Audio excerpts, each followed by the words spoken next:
Hi, I'm Dave from Military Antiques Toronto, and today I'm going to show you a walk-in from this weekend that is already gone. So you can drool over it all you want. Sorry, but it's already been spoken for, so you're not getting it. So the backstory on this is that the gentleman's grandfather, this is his uniforms and medals, etc.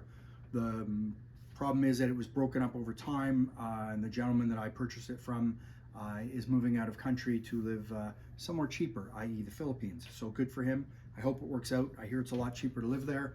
I've not been there. He has. He loved it. That's all that matters. He's happy. And I guess it's showing the way it's going in Canada. So I guess he's running away to the Philippines. I guess it's safer there or better there, however you want to phrase it. So this is just some of his stuff. It was his, there's no name in any of this, unfortunately. I do have the owner's name. I looked everywhere for a name. I couldn't find it, so whatever. First and foremost, there's an observer's wing, but he's a bombardier. I can't explain it. It's the way I got it. It's a beautiful little, I should take it out of this truthfully, but it came in like this. Let's see if I can actually, without destroying it, because I don't have any tools with me. No, I'll just leave it. So it's a very nice little silver observer's wing. So there you go. I didn't take it out. It's a cute little wing that came with it. Medals. No, they're not correct. Wrong order, wrong ribbons with the medals, and yes, he's missing a medal. He was not killed, this gentleman. He made it through the war. Is what it is. I didn't get the logbook, unfortunately. There's a photo of him with an uncle, whatever. It is what it is. So the gentleman's name, because I have that piece of paper from the gentleman's mother who wrote this up, is Johnson. And I have his service number. So what he did exactly, what ops he was on, I don't know. Unfortunately, you know, again, they're in the wrong order, but it is what it is. But it's an Air Career Europe star, so that's a good thing. And I know that's on the wrong ribbon, etc. And that's on the wrong ribbon. Probably why the guy jumped on it so quickly, but that's okay. It is what it is. It's all good. And the goal is to move the stuff. Unless you collect it, then of course you don't. A serious 50 Mission Crusher cap, as it would be known if you were American. Heavily used, very dirty, needs a good cleaning.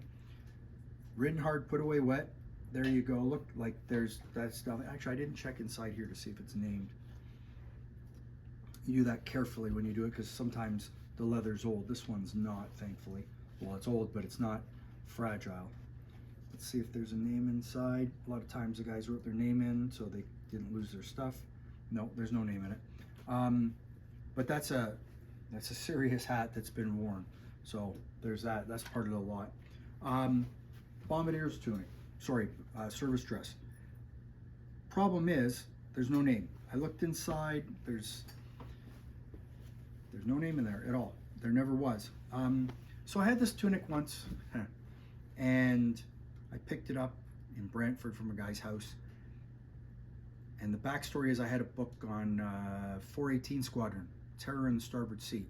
And it listed all the aces and almost aces from 418 Squadron because they're flying Mosquitoes. And I had this 4-pocket service dress. And it was an observer, if I remember correctly. And I sold the book a few weeks before to somebody in the States. And this person was running an auction. And a few weeks later, 6 weeks, whatever, I sold him this service dress. And the first thing anybody ever does who's a collector or dealer is look inside and look for a name. And I may wear glasses, but I'm certainly not blind. And this dealer turned around and went, when he got tunic, oh yeah, there's a name in that tunic. No, there wasn't. Oh yeah, you won't believe it. He's in the book. I'm like, which book? Oh, the one I sold you, the Terror in the Starboard Seat? Yeah, really? So, needless to say, I stopped dealing with that person because I knew that that was a lie. And I knew that he'd taken ink with witch hazel and written the guy's name inside the tunic. So all of a sudden now he's a observer, almost ace, Mosquito, 418 Squadron. Why bother? I don't know. I don't know why you would bother. That sounds like a lot of work, but unfortunately some people would rather make things up and mark things up, and it's easier to be straight with people, but not everyone works that way. Anyways, I stopped dealing with them. Not even a number of years, maybe a year or two later, 2 local guys, one had the Memorial Cross, one had the tunic. They're asking me about the tunic because I knew both of them. They were collectors. One's passed away since. And I'm like, I said to them, the first thing you do when you get a tunic, what is it? Look for a name, right? Or a number, right? Yep. They're both like, do you guys think I'm stupid? They're like, no. I'm like, okay, so I know who we sold this tunic to, and I know who I sold the book to a couple weeks before. So what's the story? They kind of went, okay, yeah, we see your point. So needless to say, that tunic was discredited because it was never named before, and all of a sudden it was named. Like, come on, people, whatever. There's no names in any of this, but it's the way I got it. So beautiful British-made Canada titles on this and the battle dress. All the buttons, no name again, but you know, and there's the trousers. You know what? I don't know if I checked these for name. Now that I think about it. No name anywhere in these. So there's the service dress. Next, and what's neat, is the battle dress. Great. Again, nice British-made Canada titles.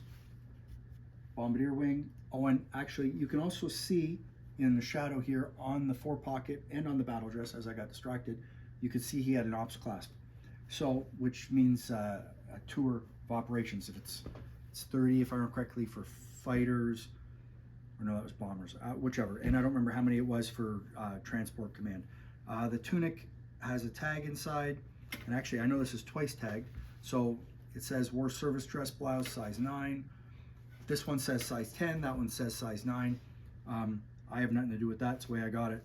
The inside tag is dated 44. You can see right there, 1944, broad arrowed.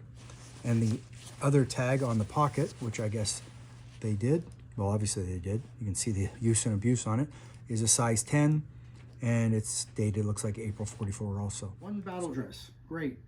Again, no name, nothing in the pockets. I did check the pockets, but I'll check them again. No name anywhere that I found, or service number. Always look under here. Sometimes they put it on the inside lining there because it's a good place to hide it so you don't lose it. They can identify it as yours. So there's those. And then we have the pants. Hard to get battle dress pants, Air Force specific. Again, no name in it. War Department stamped with the number 257 underneath. And so you can date them as to when they were made. There is no tag in here that I can find, that I've seen. But you don't normally find the pants like this, so that's nice. And then we have the greatcoat. Again, beautiful made British, made Canada shoulder titles, gorgeous embroidery. Again, no name in this. Now supposedly he was wearing this, the story goes, and this is a piece of shrapnel that burned through it, and that's my answer. That's what I was told from the family. I have no proof on that. I do not know if he was wounded. I do not have his service file. Again, I checked inside, no name. Never was a name, never was a tag. A lot of times families take the tags, the names out of the uniforms because they don't want them on the open market. They don't, oh, that's my grandfather's name, let's take that out. It ruins it for us collectors, but I sort of get where they're coming from, but whatever, it's what people do. So that's about it. Anyways, thanks for looking. Follow me on YouTube, Facebook, Instagram. Check out my website, militaryantiquestoronto.com. You know what? It's a retail store. You never know what's going to walk in the door. I'm not even done for the day. There's more to do. So thanks for looking. Take care. Bye.